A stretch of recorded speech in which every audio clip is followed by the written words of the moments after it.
Você já se perguntou como dois irmãos podem ter a mesma mãe e pai e ainda parecerem tão diferentes? Bem, hoje vamos falar sobre um processo que torna isso possível. Um processo chamado meiose não deve ser confundido com mitose, que infelizmente soa bastante similar. A mitose produz células do corpo idênticas, como células da pele e células do estômago. Lembre-se do nosso clipe de mitose que, uma vez que produz células corporais idênticas, a mitose é importante para o crescimento e para o reparo de danos ou para substituir células desgastadas. Mas a meiose não. A meiose é um processo que contribui para a variabilidade genética. A meiose também não produz células do corpo. Produz espermatozoides e óvulos, também conhecido como gametas, a palavra mais chique. Você deve se lembrar que os humanos têm 46 cromossomos. É quantos cromossomos a maioria das células do corpo tem, mas existem algumas células humanas que não têm 46 cromossomos. Os espermatozoides humanos e os óvulos têm 23 cromossomos. Por que a diferença numérica? Bem, se um espermatozoide tem 23 cromossomos e um óvulo tem 23 cromossomos, quando eles se juntam, formam 46 cromossomos. Isso permitirá que um óvulo fertilizado recém-formado se transforme em um humano.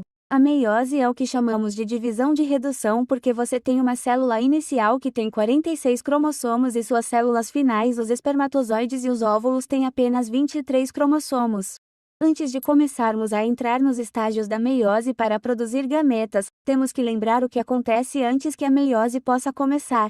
Na verdade, isso também acontece antes da mitose. É o estágio conhecido como intérfase. Se você se lembra da intérfase, é quando a célula está crescendo, está replicando seu DNA, está realizando processos celulares. Assim como a mitose, a intérfase acontece antes da meiose começar.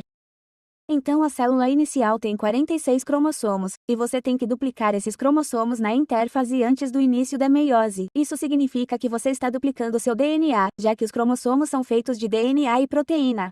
Pronto para a parte complicada? Como tendemos a contar cromossomos pelo número de centrômeros presentes, quando os 46 cromossomos duplicam, ainda dizemos que há 46 cromossomos porque as cromátides irmãs ainda estão ligadas e estamos contando por centrômeros. Então, 46 cromossomos aqui, eles se replicam na intérfase, e você ainda tem 46 cromossomos nesta parte. Mas você passou de 46 para 92 cromátides. Um pouco complicado. Temos um vídeo detalhado que explica esses números de cromossomos antes e depois da replicação na intérfase que pode ser útil para entender a meiose. Ok, agora podemos passar para a meiose. Você deve se lembrar dos estágios da mitose PMAT. O P era para a prófase, o M para a metáfase, o A para a anáfase e o T para a telófase. A boa notícia é que, na meiose, você ainda usa esses termos, mas como a meiose é na verdade uma divisão de redução, você passa de 46 cromossomos para 23. O que significa que você divide duas vezes. Então, em vez de mitose, onde você divide uma vez e faz PMAT uma vez, na meiose, você divide duas vezes e, portanto, faz PMAT duas vezes. Por isso, na meiose, você coloca números após as fases para indicar se você está na primeira ou na segunda divisão. Então vamos mergulhar direto. Então vamos começar com o primeiro passo, prófase I. Uma coisa que eu gosto de lembrar sobre a prófase é, isso na verdade significa, antes. Isso meio que ajuda você a lembrar que vem antes de todos os outros estágios começarem. É aqui que os cromossomos vão se condensar e engrossar. Na verdade, eles vão se alinhar com seus pares homólogos. A palavra homólogo significa que os cromossomos são aproximadamente do mesmo tamanho e que contêm os mesmos tipos de genes nos mesmos locais. Eles vão combinar. É durante a prófase 1 que ocorre esse incrível processo chamado crossing over.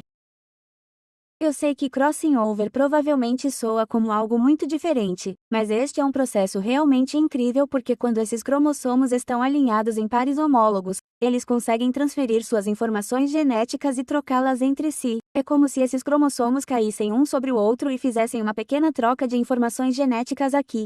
Isso cria o que chamamos de cromossomos recombinantes, o que pode eventualmente contribuir para a variedade que estávamos mencionando que os irmãos podem ter mesmo quando têm os mesmos pais.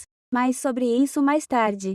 Agora passamos para a metáfase I. Na metáfase I, pense que M representa o meio. Os cromossomos vão estar no meio da célula. Entretanto, é um pouco diferente da mitose, porque eles ainda estarão impares no meio da célula, então não é uma única linha, eles estão impares no meio. Durante a anáfase I, pense em A de afastado, porque os cromossomos serão puxados pelas fibras do fuso. Então, terminamos com a telófase I, onde você tem dois núcleos recém-formados e fica óbvio que você terminará a meiose I com duas novas células. A citocinese segue com a divisão do citoplasma. Mas ainda não terminamos. Vamos para a meiose II. O primeiro passo na meiose II é a prófase II. Não será tão agitado quanto na prófase I porque eles não terão pares homólogos. Eles também não terão esse processo incrível chamado crossing over. Isso não acontece novamente na prófase II. Você tem seus cromossomos e os fusos começando a se formar como na prófase I, mas a prófase II não é tão agitada a ponto de ter esse processo de crossing over. Na metáfase II, lembre-se de pensar em M de meio, os cromossomos vão se alinhar no meio. Desta vez, porém, eles estão em uma única linha. Eles não estão em pares como estavam na metáfase I, anáfase I, lembre-se de A de afastado, mas desta vez são as cromátides que estão sendo puxadas pelas fibras do fuso. As cromátides são afastadas para lados opostos da célula. Na telófase I, os núcleos se reformam e as duas células vão se dividir para que 4 células sejam formadas. A citocinese seguirá para dividir completamente o citoplasma. Agora tenha em mente que a meiose nos machos produz espermatozoides e nas fêmeas, produz óvulos. Por causa da variedade independente e também do crossing over, você terá variabilidade. Por exemplo, em um homem os 4 espermatozoides que são produzidos a cada vez, são todos diferentes uns dos outros. Eles também são diferentes da célula inicial porque a célula inicial tinha 46 cromossomos e as células finais têm apenas 23. Portanto, eles não são idênticos ao original e não são idênticos entre si. Isso vai levar à variabilidade, uma razão pela qual dois irmãos com os mesmos pais podem parecer diferentes um do outro. Eles ainda se desenvolveram a partir de um óvulo e um espermatozoide únicos que se uniram. Uma última coisa para pensar: os cientistas estão frequentemente investigando o processo de meiose porque às vezes os cromossomos não se separam corretamente. É chamado de não-disjunção quando uma célula recebe muitos ou poucos cromossomos na separação. Isso contribui para alguns distúrbios genéticos, algo que os cientistas continuam estudando. Bem, é isso para as Amoeba Sisters, e lembramos você de permanecer curioso.